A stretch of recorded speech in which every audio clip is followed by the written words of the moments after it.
Olá, começa mais um Repensar. Obrigado pela sua companhia.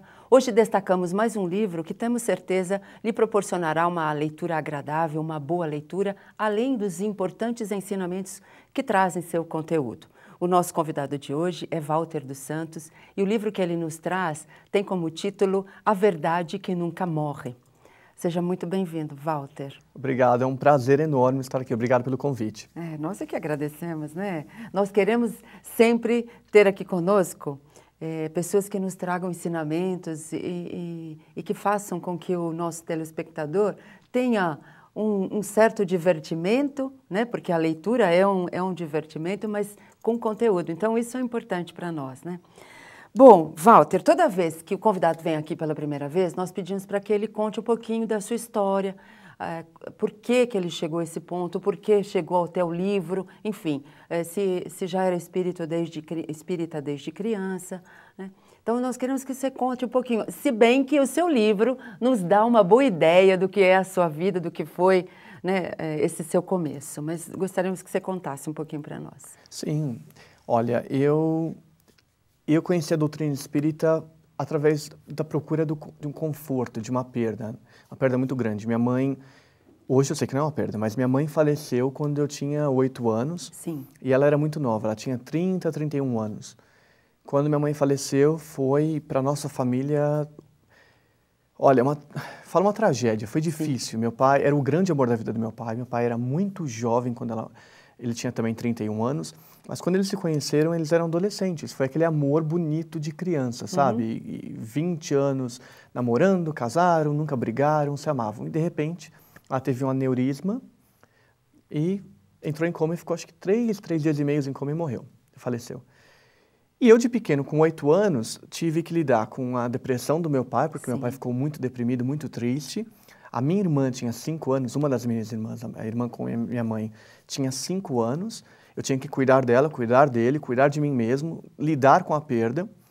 E por inspiração, eu acredito, por ajuda de Deus, Jesus, os amigos benfeitores, eu sempre fui inspirado a ler literatura, romances espíritas. Então, desde essa idade? Desde, eu diria com 9, 10 anos, eu não lembro como, mas um romance espírita caiu nas minhas mãos. Sim. E foi Violetas na Janela, eu lembro até hoje. Certo. E eu aprendi, então, que minha mãe não estava morta, que minha mãe estava no mundo espiritual, que a vida continua. E foi assim que eu entrei, que eu conheci a doutrina espírita. Que ela tinha ido viajar sem volta, né? Era uma viagem sem volta, mas você sabia que ela estava existindo, né? Que ela existia, que podia até, sei lá, talvez intuitivamente você tivesse a esperança de poder se comunicar com ela, né? Porque acho que é isso que conforta a gente, né? Saber que um dia podemos nos encontrar. Sim, saber que um dia a gente vai se encontrar. E foi um conforto muito grande para mim. Porque eu via meu pai sofrendo, achando que ela tinha morrido, acabou. E o sofrimento dele me deu forças, né? Eu olhava para ele e falava, não acabou. Ela não acabou. A vida continua. E o Espiritismo me deu base para isso, para esse entendimento, esse conhecimento. Mas aí você cresceu e foi para a Inglaterra, é isso? Aí eu cresci, com 20, 21 anos eu saí do Brasil, fui para a Inglaterra. Eu falo para todo mundo, fui com uma bagagem cheia de sonhos e encontrei muito trabalho. E seu pai lidou bem com isso também? Porque também é uma dificuldade para pais. E eu sei porque meus filhos foram estudar fora, mas no Brasil mesmo. Isso foi difícil de lidar. Foi muito difícil para ele, porque era uma segunda perda para ele, né? Isso. Agora, a gente olha para trás e vê que as dificuldades que a gente enfrentou, então, o desencarne da minha mãe e a minha ida, na verdade, foi um grande aprendizado para mim, para ele. Hoje em dia eu valorizo muito a minha família, ele e a minha irmã. Tenho uma outra irmã também. Eu valorizo muito a família, coisa que, de repente, eu não valorizava quando pequeno. Sim, fortaleceu, né? Fortaleceu muito. E ele também aprendeu muito com isso. Certo. E aí na Inglaterra, por que Inglaterra? Olha, eu não sei. Eu sei que eu fui inspirado. Eu caí naquele mundão ali. Eu acho que você é uma prova, né? E assim, muitos são também, mas você hoje aqui é uma prova de quanto nós somos ajudados e que às vezes nem nos damos conta. Sim. Né? E as pessoas ainda teimam em não acreditar ou têm medo de acreditar, enfim, né? Não conhecem, não buscam esse conhecimento para se sentirem até mais seguros nas suas decisões, na sua vida. Verdade. Na época eu lembro que eu estava buscando uma vida nova, buscando um novo caminho, e as portas foram se abrindo.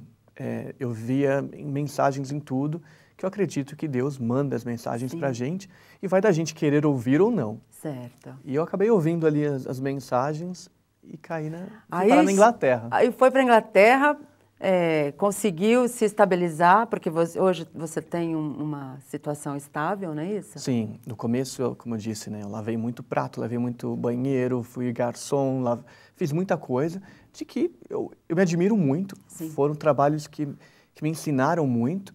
E hoje em dia, graças a Deus, eu estou trabalhando como gerente regional de vendas, eu gerencio mais de 60 pessoas, crio trabalhos, recruto pessoas, e eu olho para trás e falo, aquelas dificuldades que eu passei no começo foram lições para me preparar para este momento. Eu agradeço muito.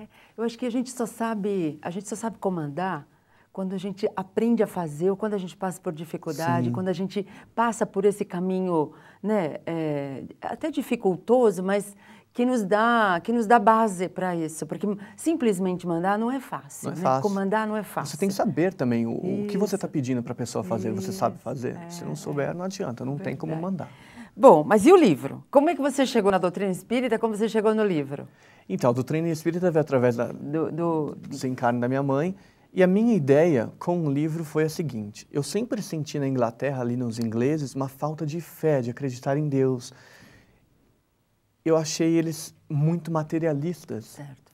sem olhar para o espírito, sem olhar para a necessidade espiritual, que a gente sabe que é muito importante, é o mais importante. Sim.